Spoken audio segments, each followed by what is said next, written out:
we were talking recently, and he was saying something was going on in life, and the thought was, oh, well, I guess this is just what the universe has planned for me. I guess this is just what the universe has planned for me.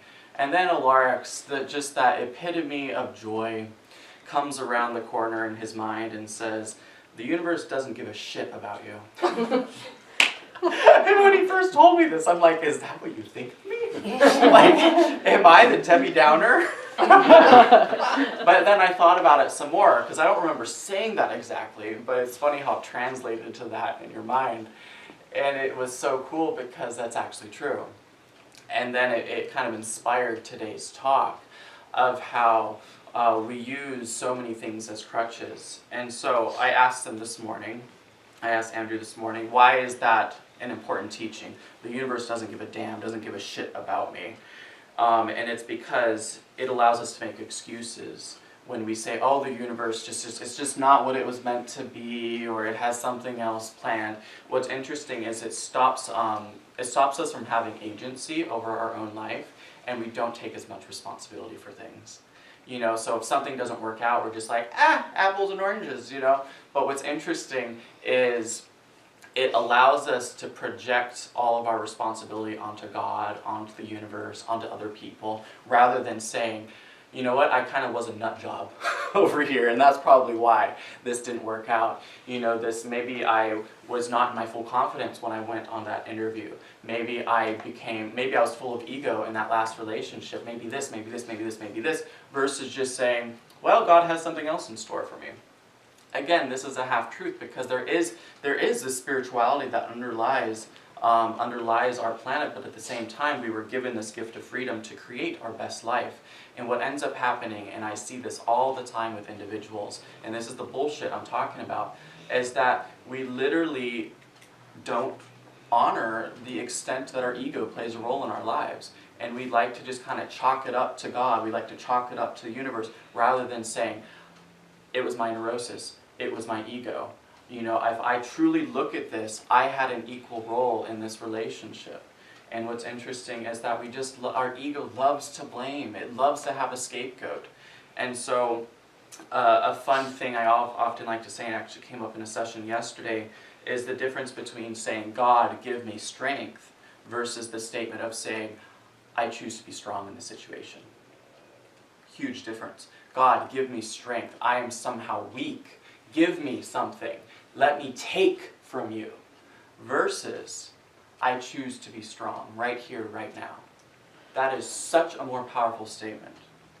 And I'm not saying it doesn't matter what religious belief or spiritual belief you have.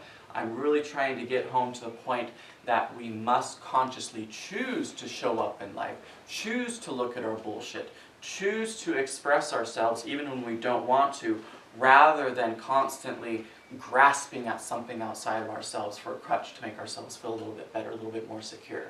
Interesting, isn't it? All of a sudden, things are not our fault, and when good things happen to us, it's God rewarding us. And that's interesting, because you're instantly creating this duality that you have to behave a certain way. There's this measuring stick that you're always comparing yourself to, and often you're comparing yourself to other people. And so you're always just trying to win that reward, trying to win that favor of not only the universe, but also of other people, rather than accepting yourself exactly for who you are right here, right now, today. So we're constantly casting off responsibility rather than embodying it. And so the next time you see yourself praying or trying to ask the angels for help or something, just think of Mr. Bojangles. That it could literally be anything up there that at the end of the day, we don't know shit. We're just fantasizing of what makes us feel safe and secure. And that's the irony with Zen, is that it asks us to get rid of all dogma. It asks us to really just sit with ourselves alone and see what happens, rather than constantly grasping. I remember when I was at my lowest point, it's so interesting, when I was at my lowest point, holy shit do I pray. When I feel terrible, I become a praying machine and just asking for support, asking for assistance. But when I feel great, I'm not praying for things. What I'm doing is I'm praying for other people. I'm sending out positive energy for others. So what's interesting is that when we get into our mode of not feeling great, we become those hungry caterpillars that are trying to take from Spirit, to take from God, to take from other people. And we're not actually thinking about how our actions are influencing those around us. And so this is something that also came up in a recent session where I said, this is something good shit to write down. Rather than take from God, give to life. Rather than take from God or others, give to life. And that's what's fascinating, and this is something I've seen consistently in the lives of many individuals. Those who are the greatest contributors have the happiest lives. Those who are selfless and are generous with their time, their money, their attention, their love, there's generally more of a happiness there. But what's interesting is that we get caught up in our egos, that we're constantly grasping for things. We're grasping for more money. We're grasping for that next pedicure. We're grasping for that next car, that next house, that next thing, that next thing, that next thing. And then we're asking this universe, we're asking God, we're creating vision boards. We're constantly grasping at things that we think are going to make us feel peace and happy, all the while we're forgetting to actually give.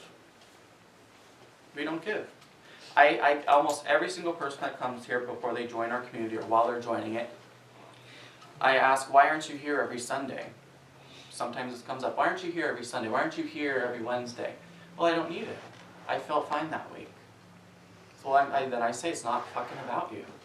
It's about your expanded community. Because when you're not here, other people don't get to enjoy your company. Other people don't get to interact.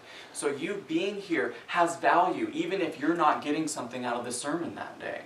You being here, you showing up in life is what holds value. Stop only thinking about yourself of what am I getting out of this experience. Oh, Alaric's talk wasn't that great today. I don't think I'm going to come back for a couple weeks. Fuck, it's not about you.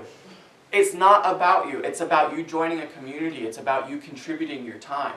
You ask, you come back every single week. I don't feel that happy. I don't feel that happy. I don't feel that happy. I feel stressed. I feel stressed. I feel stressed. I feel grief. I feel grief. I feel grief. Well, what have you given this week? Well, not much.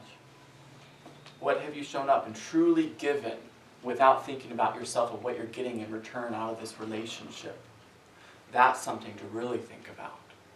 And that's something here in the West, we've really put on a pedestal individuality. And what's interesting is you're going to see completely different in the East. In different countries, you see a different emphasis. And I truly believe that this emphasis on individuality and personal passion is very important, but at the same time, I have never seen more people on our planet, at least here in our vicinity, that are not part of communities. It's interesting, isn't it? Most people I talk to aren't really part of a church, not part of a community. They just kind of do their own thing, they're isolated, and then they wonder why they're not satisfied. Because we are inherently social creatures. And when we get triggered by other people, this is normally why we're not part of communities, because people piss us off. Who gets triggered by humans? And so what is our natural instinct? To withdraw, to retreat, to not want to be involved, to not take a closer look, to not go deeper into that conversation, because it's politically incorrect to challenge another person's opinion to some extent. We voice our opinions day in and day out, but when it actually comes to showing up and having a heart-to-heart with a loved one on a close level or a friend, we get out of Dodge because we don't like conflict. And all the while we create this community, this lifestyle of avoiding everything that brings us pain, all the while constantly posting our complaints on social media or complaining to someone who doesn't really irritate us. And so all the while nothing ever grows, nothing expands, nothing transforms, because we're just constantly walking around topics that bother us. If you're upset, you're an ego. Write that down. I've said this many times before, but we forget. And the reason we forget is because if you remain upset for more than 5 minutes, it's because you forgot that you're in ego. And that's the curious thing, is that sadness, anger, frustration, grief, these things come and go. We breathe them in and then we let them go. Then they come back. You breathe them in and you let them go. But what's interesting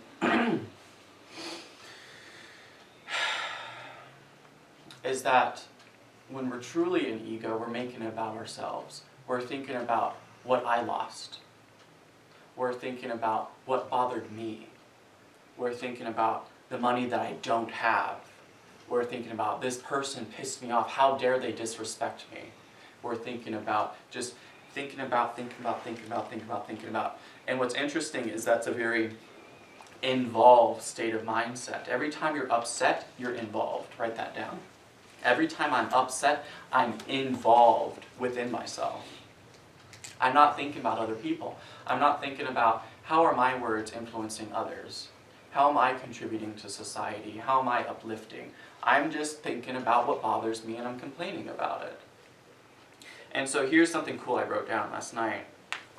Why does something bother you? In quotations in bold, bother you. Take out the bother and it's just you. Let me repeat that. That's some good stuff. Why does something bother you?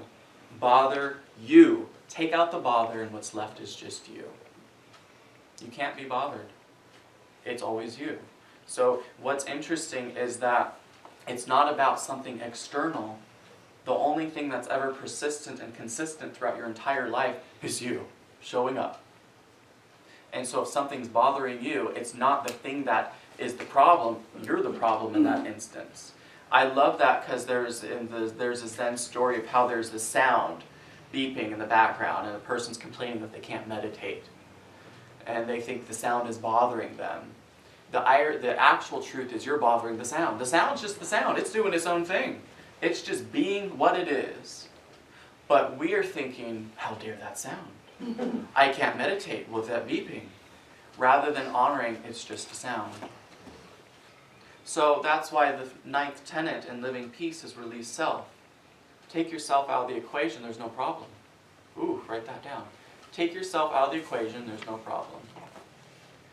But Alaric, you ask too much. And this is where I said in my video, which it might trigger some of you, but if it triggers you, it's beautiful. Most of us are lazy motherfuckers. We are.